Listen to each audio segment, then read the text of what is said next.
Hello दोस्तों, आपका स्वागत है आपके नए चैनल लर्न टू टर्न में। दोस्तों, इस वीडियो में मैं आपको बताऊंगा कि स्टीयरिंग हमें किस प्रकार हैंडल करनी है। दोस्तों, इस टॉपिक के ऊपर मैंने पहले भी एक वीडियो बनाया था, लेकिन उस वीडियो में मैंने सिर्फ थियोरेटिकली आपको बताया हुआ था। लेकिन मैं इस वीडियो में आपको प्रैक्टिकली कर बताने वाला हूँ। चलिए दोस्तों, देखते हैं कि स्टीयरिंग सही तरीके से कैसे हैंडल करनी चाहिए। दोस्तों, स्टीयरिंग सही तरीके से हैंडल करने के लिए स्टीयरिंग हमें सही तरीके से पकड़नी होती है। स्टीयरिंग पकड़ने के काफी तरीके रहते हैं, उसमें से दो तरीके बहुत सारे लोग फॉलो करते हैं। एक होता है 10:10 अगर आपने फॉर एग्जांपल इस स्टीयरिंग को घड़ी मारना तो यहाँ पर आएगा 12 माने कि 12, यहाँ पर आएगा 3, यहाँ पर आएगा 6 और यहाँ पर आएगा 9। तो कुछ लोग ऐसे 10:10 पर स्टीयरिंग पकड़ते हैं और मोस्ट ऑफ लोग, ज्यादा करके लोग 9:15 पर स्टीयरिंग पकड़ते हैं। कि कई लोगों को 10:10 पकड़ने वाली स्टीयरिंग पोजीशन अच्छी लगती है, तो कई लोगों को 9:15 वाली स्टीयरिंग पोजीशन कंफर्टेबल लगती है। लेकिन दोस्तों, मैं आपको सजेस्ट करूंगा कि आप 9:15 वाली जो पोजीशन रहते हैं उस पोजीशन को फॉलो कीजिए, क्योंकि इस पोजीशन के साथ हम स्टीयरिंग से हाथ उठाए बगैर हम स्विचेस कंट्रोल कर सकते हैं। क्योंकि हम स्टीयरिंग से हाथ उठाते नहीं हैं, इसलिए हमारी गाड़ी के ऊपर पूरा कंट्रोल रहता है। लेकिन 10:10 वाली पोजीशन पर वैसा नहीं होता है। अगर हमें सिग्नल देना है तो हमें पूरा हाथ निकालना होगा और उसके बाद हमें सिग्नल देना होगा। और जब हम हाथ उठाते हैं सिग्नल देने के लिए, तब सडनली अगर कुछ हो जाता है सामने, तो हमारा गाड़ी के ऊपर पूरी तरीके से कंट्रोल नहीं रह पाता। इसलिए दोस्तों, 9:15 ही स्टीयरिंग पोजीशन बेहतर रहती है। 9:15 वाले स्टीयरिंग पोजीशन का एक और एडवांटेज है कि जब हम टर्न लेते हैं तब हमें स्टीयरिंग पर बहुत सारी जगह मिलती है हाथ घुमाने के लिए, जो कि हमारे 10:10 वाले पोजीशन के साथ नहीं होता है। हमें थोड़ी सी ही जगह मिलती है टर्न लेने के लिए और हमें टर्न लेने में दिक्कत होती है, तो जो कि 9:15 में हम आसानी से टर्न ले लेते हैं। ये तो हो गया स्टीयरिंग पोजीशन का। लेकिन स्टीयरिंग के भी दो प्रकार रहते हैं मोस्ट ऑफ। एक रहती है मैनुअल स्टीयरिंग और दूसरी रहती है पावर स्टीयरिंग।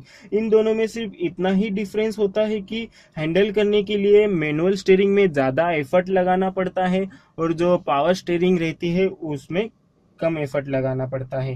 अब बाकी इन दोनों में कोई डिफरेंस नहीं होता है। मैनुअल स्टीयरिंग का एक राउंड घुमाने पर व्हील्स उतने ही टर्न करते हैं जितने पावर स्टीयरिंग का एक राउंड घुमाने पर उसके व्हील्स टर्न करते हैं। कार खड़ी होती है और हमें जगह पर टर्न लेना होता है, तभी आप पता लगा सकते हैं कि मैनुअल स्टीयरिंग कौन सी है और पावर स्टीयरिंग कौन सी है। लेकिन जब गाड़ी मूव कर रही होती है, स्पीड में चल रही होती है, तब आप बिल्कुल भी पता नहीं लगा सकते कि मैनुअल स्टीयरिंग कौन सी है और पावर स्टीयरिंग कौन सी है, क्योंकि दोनों भी जब गाड़ियां चलती है तब दोनों भी एक जैसी ही महसूस होती है। ड्राइविंग करने के लिए बहुत लाइट महसूस होती है।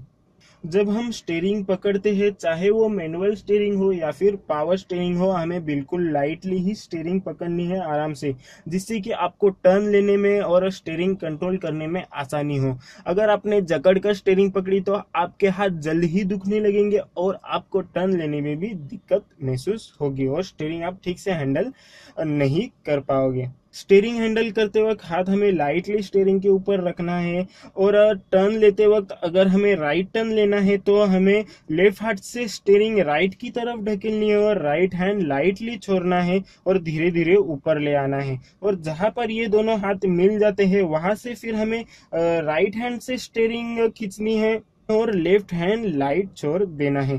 फिर वैसे ही हमें स्टीयरिंग सीधी करते वक्त, माने कि लेफ्ट टर्न लेते वक्त करना है, राइट हैंड से स्टीयरिंग लेफ्ट की तरफ ढकेलनी है और लेफ्ट हैंड लाइट छोड़कर ऊपर ले आना है। और जहां दोनों हाथ फिर से मिल जाते हैं वहां से लेफ्ट हैंड से स्टीयरिंग खींचनी है और राइट हैंड लाइटली छोड़ देना है। तो दोस्तों, टर्न लेते वक्त हमें स्टीयरिंग कैसे हैंडल करनी है। दोस्तों, टर्न लेते वक्त सबसे इंपॉर्टेंट चीज होती है कि हमें हमारी गाड़ी स्लो कर देनी है, क्योंकि हम टर्न ले रहे होते हैं, ना कि हम सीधा जा रहे होते हैं। इसलिए हमें टर्न लेते वक्त हमारी गाड़ी स्लो करनी है और तीनों मिरर्स में देखकर हमें टर्न ले लेना है। समझो हमें लेफ्ट वाला टर्न लेना है तो हमें क्या करना है, हमें राइट वाले हैंड से स्टीयरिंग पुश करनी है लेफ्ट की तरफ, और वो जो हमारा लेफ्ट वाला हैंड है वो हमें लाइटली छोड़ना है, हमें उससे ग्रिप नहीं करना है। हमें क्या करना है, राइट वाले से प्रेशर देकर ऐसे टर्न लेना है और वो लेफ्ट वाला हाथ हमें धीरे धीरे ऐसे ऊपर लेके आना है। जहां पर ये दोनों हाथ मिल जाते हैं वहां पर हमें क्या करना है, हमें लेफ्ट वाले हाथ से फिर खींचना है और राइट वाला हैंड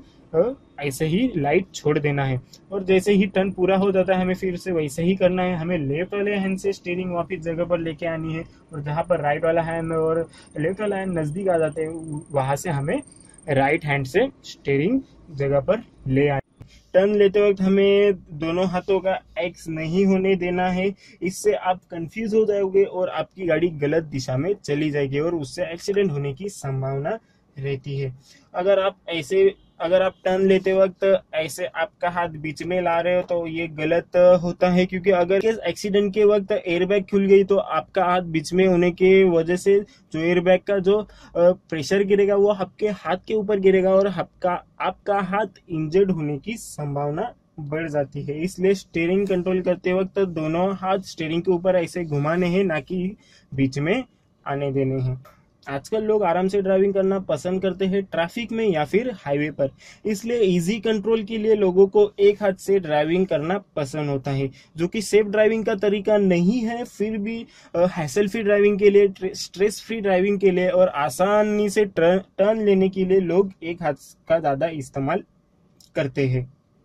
अगर आप चाहते हैं कि आपको एक हाथ से ड्राइविंग करने का सही तरीका पता चले तो ऊपर एक लिंक आ रही होगी, उस लिंक पर क्लिक कर आप वो वीडियो देखकर आप सीख सकते हैं कि एक हाथ से हमें ड्राइविंग कैसे करनी है।